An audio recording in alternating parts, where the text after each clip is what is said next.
నమస్తే. నేను మీ Gopi. Welcome back to మనం టీవీ. గత 2 రోజుల క్రితం వల్లభనేని వంశీని కలవడానికి వైఎస్ జగన్మోహన్ రెడ్డి గారు విజయవాడలోని సబ్ జైలుకైతే వెళ్ళడం జరిగింది. ఆ టైంలో వంశీని కలిసి బయటకొచ్చే క్రమంలో జనాలందరితో అంటే ఇట్ మీన్స్ ప్రజలందరితో కూడా అభివాదం చేపట్టారు. కొంత మేరకు కొంత దూరం ర్యాలీ చేపట్టారు. ఆ ర్యాలీ క్రమంలో ఈ చిన్న పాప అయితే హైలైట్ అయింది. నేను అనుకున్న ఆ రోజే అనుకున్నా ఈ అమ్మాయి వైరల్ చేసేస్తారు, ట్రోల్ చేసేస్తారని. ఈ చిన్న పాప కనపడుతుందా బ్యాక్‌గ్రౌండ్‌లో. సో, ఈ అమ్మాయి అయితే జగనన్న, జగనన్న, జగనన్న ఒక్క ఫోటో అన్నట్టుగా అయితే మనకి ఆ విజువల్స్‌లో నాకు కనపడ్డది. సో, ఆయన కూడా దిగి నవ్వుతా, ముద్దు పెట్టి, ఫోటో ఇచ్చి, కొంసేపు ఏదో మాట్లాడి పంపించడం జరిగింది. సో, నేను ఆ రోజు అనుకున్నా ఖచ్చితంగా ఈ పాప మళ్ళీ ట్రోల్ అయ్యిద్ది.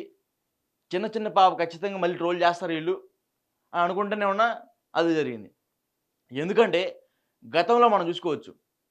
అంటే చాలామంది ఏమంటున్నారంటే వైఎస్ఆర్‌సీపీలోనే కొంతమంది నేతలు కలిసి అందరూ కలిసి ఈ అమ్మాయిని అట్లా ఆర్టిస్ట్‌లాగా పెట్టి జగనన్న వచ్చినప్పుడు ఇట్లా చెయ్యి ఊపాలా, ఇట్లా ఆయనతో మాట్లాడాలా, ఆయనతో ఫోటో దిగాలని ఒక ఆర్టిస్ట్‌గా అన్నీ ముందుగా చెప్పి ఆ రోజు మనకు కనపడిన దృశ్యం అదే.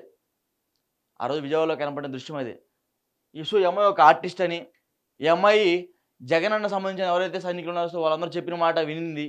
వినింది కాబట్టి నిన్న జగనన్నతో ఆ వీడియో ఆహ్, సంబంధించిన ఏయైతే జగనన్నతో మాట్లాడిన విజువల్స్ అన్ని కూడా బయటకొచ్చాయని టీడీపీ, జనసేన వాళ్ళైతే ట్రోల్ చేస్తున్నారు. అదే ఇప్పుడు టీడీపీ వాళ్ళ దగ్గర కూడా సేమ్ ఇలాంటి సిట్యుయేషన్ జరిగిందనుకో. ఇలాంటి సిట్యుయేషనే.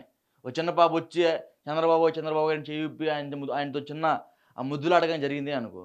ఖచ్చితంగా వైఎస్ఆర్‌సీపీ వాళ్ళు కూడా దీన్ని ట్రోల్ చేస్తూనే ఉంటారు. వైసీపీలో ఖచ్చితంగా దీన్ని ట్రోల్ చేస్తూనే ఉంటారు. జనసేనలో జరిగినా సరే, వైసీపీ వాళ్ళు ట్రోల్ చేస్తూనే ఉంటారు.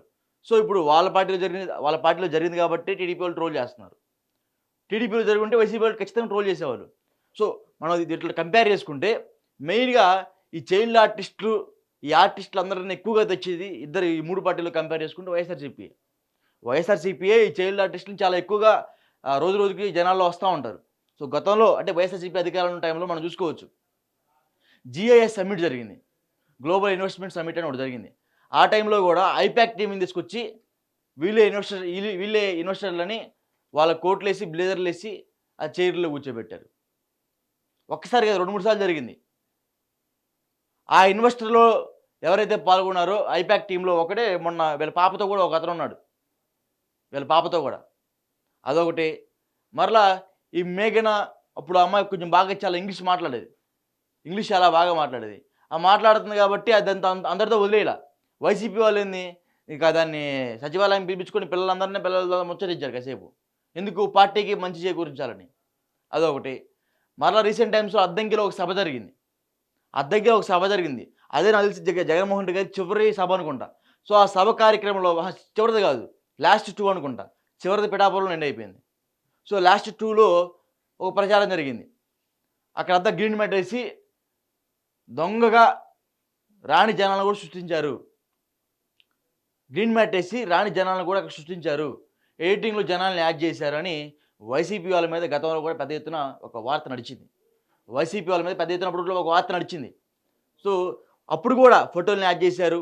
గ్రీన్ మ్యాట్ ఏసి జనాల్ని యాడ్ చేశారు. ఆ టైంలో వేరే అతను పైకి డ్రోన్ ఎగరేయగా ఒకతను ఆ డ్రోన్ ఎగరేసాన్ని పట్టుకోండి వాడిని తగిన శిక్ష విధించాలని ఎక్కడైతే మీటింగ్ జరుగుతుందో ఆ మీటింగ్ మీద ఉపదేశం ఇచ్చే ఒకతను అతనికి వార్నింగ్ ఇచ్చాడు. ఎందుకు? జనాలు ఎవరు లేరు కాబట్టి. ఆ వార్నింగ్ ఇచ్చారు ఆ టైంలో. సో, ఇవన్నీ కూడా వైసీపీలో అత్యధికంగా మనకు కనబడతా ఉన్నాయి. ఈ ఫేక్ స్టోరీసు, ఈ ఫేక్ ఆర్టిస్టులు అందరిని పెట్టి ఈ విధంగా ట్రోల్స్‌కి గురవుతూ ఉంటారు. సో, ఇవన్నీ కూడా వైసీపీలో మనం గతంలో ఎక్కువ చూసాం. Compare to other parties. So, ఇప్పటికైనా సరే ఏమంటున్నారంటే అవతల పార్టీ వాళ్ళు, "ఇప్పటికైనా మార్చండయ్యా కొత్తోళ్ళని పెట్టండి. పెట్టినోళ్ళనే పెడతారేంది జనాన్ని గుర్తుపట్టేస్తున్నారు" అంటున్నారు. సో, ఏదైతే కామెడీ పక్కన పెడితే చిన్న పిల్ల 13, 14 సంవత్సరాలు ఆ అమ్మాయిని చాలా విపరీతంగా ట్రోల్ చేస్తున్నారు. ఆ చిన్న పాప చాలా బాధపడిపోతుంది. ఏడుస్తుందంట.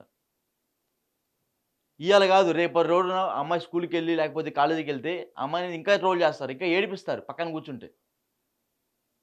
సో, ఎందుకంటే ఇప్పుడు యాక్చువల్‌గా వాళ్ళు రెడ్డీస్ అంట. ఒక ఛానెల్‌లో ఏం చెప్తున్నారంటే, ఆ అమ్మాయి మాచర్లకు సంబంధించిన పిన్నెల రామకృష్ణారెడ్డి బంధువు అంటున్నారు.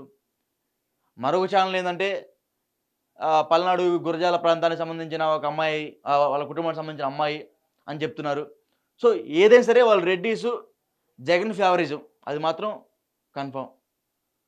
ఒక ఛానల్ ఒక రకంగా చెప్తున్నారు. ఇంకో ఛానల్ ఇంకొక రకంగా చెప్తున్నారు. సో ఆ టైంలో ఈ అమ్మాయి సాక్షి ఛానల్‌కి ఒక వాయిస్ ఇచ్చింది. ఎప్పుడైతే జగన్మోహన్ రెడ్డి గారు అమ్మాయి ముద్దాడిన తర్వాత సాక్షి ఛానల్‌కి ఒక వాయిస్ ఇచ్చింది. ఇట్లా అమ్మ ఒడి రావట్లేదు. స్కూల్ ఫీజులు బాగా బరువవుతున్నాయి. సరైన పథకాలు అందట్లేదు అది అని చెప్తుంది. సో ఆ టైంలో ఇంకా విపరీతమైన ట్రోల్స్ గురి చేశారు. సో ఈ అమ్మాయి మేము అనుకున్నది కరెక్టే. ఈ అమ్మాయి వెల్ ఆర్టిస్టే అని కన్ఫర్మ్ అయిపోయారు. అప్పుడు ఈ అమ్మాయి పుట్టు పూర్వోత్తరాలు మొత్తం తెలుసుకుంటున్నారు. ప్రత్యర్థి పార్టీ వాళ్ళందరూ కూడా కలిసి ఈ అమ్మాయి పుట్టు పూర్వోత్తరాలందరినీ తెలుసుకుంటున్నారు. ఎక్కడ పుట్టింది? ఏం చేస్తుంది? ఈ అమ్మాయి జాతకం ఏంది? ఈ అమ్మాయి కథ ఏంది? ఏం చదువుతుంది? వాళ్ళ తల్లిదండ్రులు ఏం చేస్తూ ఉంటారు? అన్నీ కూడా ఒక అరగంటలో వచ్చేసినాయి. డీటెయిల్స్ మొత్తం కూడా. ఒక అరగంటలో వచ్చేసినాయి. వీళ్ళ ఫాదర్ ఎక్కడ గోల్డ్ షాప్‌లో పనిచేస్తాడని, వాళ్ళ మమ్మీ సంథింగ్ ఏదో వర్క్ చేసుకుంటుందని, ఈ పాప ఒక ఛానల్‌లో ఢిల్లీ పబ్లిక్ స్కూల్‌లో చదువుతుంది. 80,000 అమ్మాయి సంవత్సరానికి ఫీజు. హాస్టల్ ఫీజు మళ్ళీ సెపరేటు. బట్టల ఫీజు సెపరేటు. పుస్తకాల fees separate. Shoe fees separate. ఇంత డబ్బున్నోళ్ళకి అమ్మ ఒడి ఎందుకు అని ఒక ఛానల్ అంటుంది. మరొక ఛానల్ ఏమంటుందంటే, ఈ అమ్మాయి రవీంద్ర భారతిలో చదువుతుంది. ఈ అమ్మాయి ఫీజు 50,000. హాస్టల్ ఫీజు ఒక 30,000. ఇంకా ట్రస్టులు వగైరా వగైరా ఇంకా ఎక్కువ ఉంటాయి. ఈ అమ్మాయికి అమ్మ ఒడి ఎందుకని ఒక ఛానల్ అంటుంది. ఏది వాస్తవం? ఏది అబద్ధం? అని మనం మాట్లాడుకుంటే ఈ అమ్మాయి సాక్షికి వాయిస్ ఇచ్చినప్పుడు అమ్మ ఒడికి రావట్లేదని చెప్తుంది. వస్తే అమ్మ ఒడి ఎంతొస్తది? 14,000, 13,000 వస్తాయి గత ప్రభుత్వంలో. లక్షల రూపాయల ఫీజులు కట్టేవాళ్ళు అమ్మ ఒడికి వాళ్ళకి సంబంధం ఏంటి? అర్థమైపోతుంది మనకి. వాళ్ళు వైసీపీ ఆర్టిస్టులని. వైసీపీ ఆర్టిస్టులని అర్థమైపోతుంది. రోజుకొకళ్ళని పట్టుకొస్తారు ఈళ్ళు. రోజుకొకళ్ళని పట్టుకొస్తారు. సో నేను చెప్పింది ఏందంటే, ఈ రీసెంట్ టైమ్స్‌లో గత సంవత్సరం కూడా గీతాంజలి అనే ఒక ఆమె తెనాలికి సంబంధించిన ఆమె. సో ఆమె కూడా ఏదో జగనన్న గురించి ఇట్లా ఇళ్ల పట్టాలని మాట్లాడుతుంటే ఆమెను ట్రోల్ చేశారు విపరీతంగా. ట్రోల్ చేసి ఆ మనస్తాపానికి గురయ్యి ఆమె చనిపోయింది. ఏదో విధంగా చనిపోయింది. అప్పటికి ఆ కేస్‌కి అంతు లేదు, పొంతు లేదు. ఇప్పుడు ఆ కేసుని రీఓపెన్ చేయాలా? ఏం జరిగిందని తెలుసుకోవాలా? సో ఇట్లా మహిళలను మాత్రం ట్రోల్ చేయొద్దు. అది ఏ పార్టీ వాళ్ళైనా సరే. అటు టీడీపీ కావచ్చు, వైసీపీ కావచ్చు, జనసేన కావచ్చు, ఎవరైనా సరే మహిళలు వచ్చినప్పుడు వాళ్ళని ట్రోల్ చేయొద్దు. వాళ్ళు చాలా మనస్తాపానికి గురవుతారు. వెంటనే వాళ్ళ సున్నిత మనస్తత్వం కాబట్టి వెంటనే వాళ్ళు బాధించబడతారు. అలాగని ఈ అమ్మాయి కూడా 2 రోజుల నుంచి ఏడుస్తుందంట. బాధపడుతున్నారంట. సో ఇప్పటికైనా సరే ఈ చిన్న పాపను ట్రోల్ చేయడం ఆపేయండి. పార్టీ మీద మీకేమన్నా వ్యతిరేకంగా మాట్లాడాల్సింది ఏమైనా గానీ, లేకపోతే ఆ పార్టీ సిద్ధాంతాల గురించి మాట్లాడటం గానీ, వగైరా వగైరా ఇవన్నీ మీరే పెడతారు, ఈ ఆర్టిస్టులు మీరే పెడతారని మీరు మాట్లాడిన ఇబ్బంది లేదు గానీ, ఇట్లా చిన్న పాపల మీద, ఇట్లా మహిళల మీద ట్రోల్స్‌కు గురయ్యే విధంగా వాళ్ళ మనస్తాపం చెందే విధంగా మీరు ఇట్లా ట్రోల్స్ చేస్తే పాపం ఆ చిన్న పాప జీవితం నాశనం అయిపోతుంది. ఎందుకంటే గతంలో మనకు ఒక ఎగ్జాంపుల్ కనబడుతుంది. గీతాంజలి అనే ఒక మహిళ. ఇప్పుడు ఈ చిన్న పాప. సో ఇప్పటికైనా సరే ఈ ట్రోల్స్ ఆపండి. అవసరమైతే ప్రత్యర్థి పార్టీని ఏ విధంగా దెబ్బ కొట్టాలో ఆలోచించండి తప్ప ఇట్లా కాదు. ఇట్లా కాదు. ఓకే. వాళ్ళు చేసింది తప్పే. ఆ తప్పుని వేరేలాగా ఖండించింది తప్ప ఈ విధంగా ట్రోల్ చేయొద్దు. రేపటి రోజున అమ్మాయి ఇంటర్మీడియేట్ డిగ్రీ చదివే రోజులు కూడా సడెన్‌గా ఈ వీడియో ఒక్కసారిగా వైరల్ అయ్యిద్ది. సోషల్ మీడియా గురించి మనం తక్కువ అంచనా వేయలేము. మొన్నటిదాకా కూడా గుర్రప్ప. అదే కోయ్ కోయ్. గత 3 సంవత్సరాల క్రితం మాటలు ఒక్కసారిగా ఇప్పుడు ఫేమస్ అయినాయి. 3 ఏళ్ల క్రితం ఎక్కడో ఊర్లో ప్రార్థన చేసే క్రమంలో ఆయన మాట్లాడిన మాటలు ఒక్కసారిగా మొన్న ఫేమస్ అయినాయి. అట్లాగనే ఈ వీడియో ఈ అమ్మాయి ఇంటర్మీడియేట్ 10థ్ క్లాస్ చదివే టైంకి మరలా ఒకసారైనా సరే వైరల్ కావచ్చు. ఆ టైంలో మళ్ళీ మనస్తాపానికి గురి అమ్మాయి ఏమైనా చేసుకోవచ్చు. సో ట్రోల్స్ ఆపేయండి. మహిళల మీద ఇంకా ట్రోల్స్ చేయొద్దు. పార్టీ మీద మీకేమన్నా చెప్పాల్సింది ఉంటే అది వేరే రూపంలో చెప్పండి తప్ప ఇట్లా ఈ విధంగా కాదు. ఈ విధంగా కాదు. సో నేనేమంటున్నానంటే ఇది ఖచ్చితంగా వైసీపీ వాళ్ళ ఆర్టిస్టులు అని నేను భావిస్తున్నా. ఎందుకంటే కంపేర్ టు అదర్ పార్టీస్ గతంలో మనం చూసాం ఇప్పటికి కంపేర్ చేసుకుంటుంటే. నేను ఒక్కనే కాదు చాలామంది రాజకీయ విశ్లేషకులు వార్తలు కూడా విపరీతంగా వస్తున్నాయి. ఈ అమ్మాయి వైసీపీ పెట్టిన ఆర్టిస్టే అని. నిన్న మిర్చి యార్డ్ కూడా వైఎస్ జగన్మోహన్ రెడ్డి గారు రావడం జరిగింది. ఆడ కూడా నానా బీభత్సం సృష్టించారు.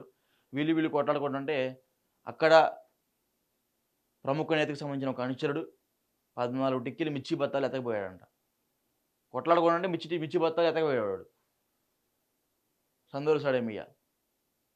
సుట్లో సో, ఇట్లా ఈ విధంగా జరుగుతూనే ఉన్నాయి. సో, ఎందుకంటే నిన్న యాక్చువల్‌గా ఎన్నికల కోడ్ ఉల్లంఘించారు. ఎమ్మెల్సీ ఎన్నికల కోడ్ ఆల్రెడీ గుంటూరులో నడుస్తుంది. అయినా సరే ఆ కోడ్‌ని ఉల్లంఘించి జనాల్లోకొచ్చి జనాల్లో నానా బీభత్సం సృష్టించి అలా చేసేసారు. మొన్న ఇది. సో, ఇట్లా ఈ విధంగా డైలీ ఒక మీమ్ పీస్ లాగా అయిపోతున్నారు వైఎస్ జగన్మోహన్ రెడ్డి గారు అండ్ వాళ్ళ టీమ్ కూడా. సో, ఇప్పటికైనా మేలుకోవాలి. పెడితే కొత్త ఆర్టిస్ట్‌లని పెట్టుకుంటే ఎవడు గుర్తుపట్టడు.